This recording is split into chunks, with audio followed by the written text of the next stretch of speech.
香港足球盛會潮入啤酒杯今日喺啟德主場館舉行，由英超豪門曼城迎戰意甲勁旅國際米蘭。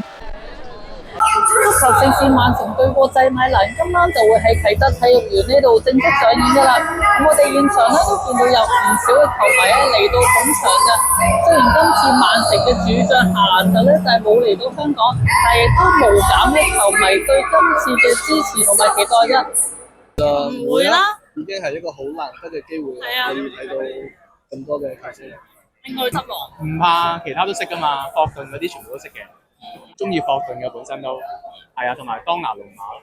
係咪小朋友都中意睇嘅？中意啊，專登買咗波衫啊。但是之前哈蘭德沒有來，有沒有感到失望？有一點點，但是更加希望他們可以好好休息，迎接這個新賽季。支持國際米蘭，點解嘅？因為支持咗都廿幾年㗎啦，係啊，今日同成班朋友一齊啦，咁今日嚟就睇得主場館，難得嚟一次香港，咁所以就大家一齊嚟上。賽事由文體旅局局長羅淑佩進行擊鼓儀式正式開始，吸引逾42000觀眾入場。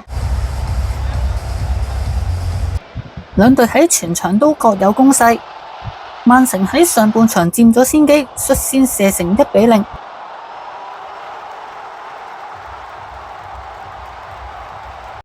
曼城領先唔係太耐就俾國際米蘭把握到機會，兩隊上半場打成1-1平手。下半場曼城明顯加強咗攻勢，但係就差在爭咁啲運氣，呢球爭啲搞掂㗎啦，可惜仲未彈出。兩隊最終需要互射12碼分勝負，幸運女神似乎唔眷顧曼城啦，連續3球射失，國際米蘭最後憑12碼3-1擊敗曼城捧杯。